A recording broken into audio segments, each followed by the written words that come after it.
বাপেরা নওজওয়ানেরা এটা গেল, এর থেকেও মারাত্মক ব্যাধি আমাদের মধ্যে ঢুকে গেছে। আজ ইফতার মাহফিল তো দূরের কথা, নতুন করে একটা জিনিস বেরিয়েছে, ইফতার পার্টি চলতে লেগেছে। বলবো না থাকবে? আপনারা বললে বলবো না, না বললে বলবো না। আপনারা যদি বলেন বলবেন না, আমি এক্ষুনি নেমে চলে যাব। আর আপনারা বলতে না বললেও আমি বলবো। কেন? আমি এসেছি আল্লাহর দ্বীনের খেদমত করতে, অন্য কারো দলের দালালি করতেছি না, আল্লাহর দ্বীনের খেদমত করতে এসেছি।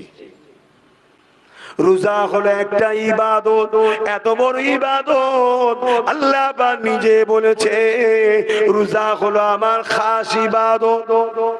লিসাইমি ফারহাতানি, ফারহাতুন ইনদাল ইফতারি ওয়া ফারহাতুন লিকা রাব্বিহি।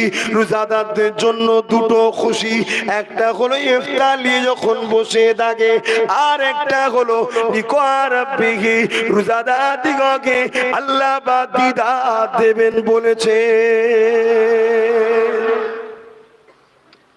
এ নওজওয়ান তরুণেরা, বাপেরা, রোজাদারদের জন্য দুটো খুশি, একটা ইফতার নিয়ে বসা, আর একটা হলো আল্লাহ পাকের দিদার। আর রোজাদারটার সম্বন্ধে আল্লাহ পাক নিজে বলেছে আমি নিজে হাতে রোজাদার দিগকে পুরস্কার দেব। রোজা হলো আমার খাস ইবাদত।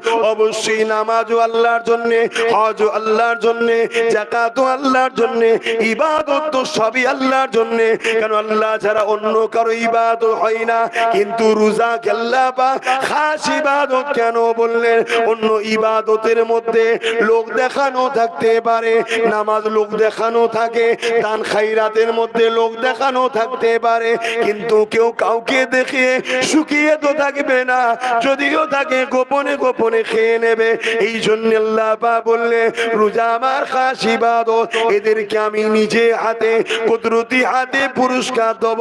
কিয়ামতের দিনে সবাই যেখানে নফসি নফসি করতে লাগবে, ওই কঠিন দিনেতে আল্লাহ পাকের আরশে আজিমের উপরে একদল লোক বসে বসে এমন করে দেখা যাবে জান্নাতি খানা খেতে লেগেছে।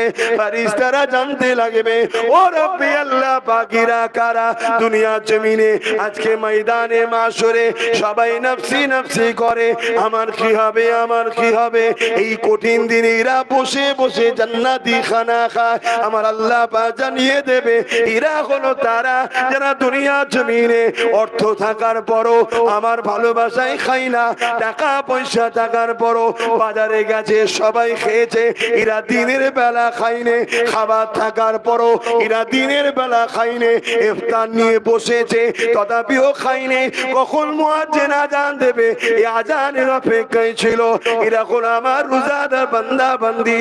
আমি আল্লাহ কঠিন দিনে এদেরকে জান্নাতি খানা খাওয়াতেছি।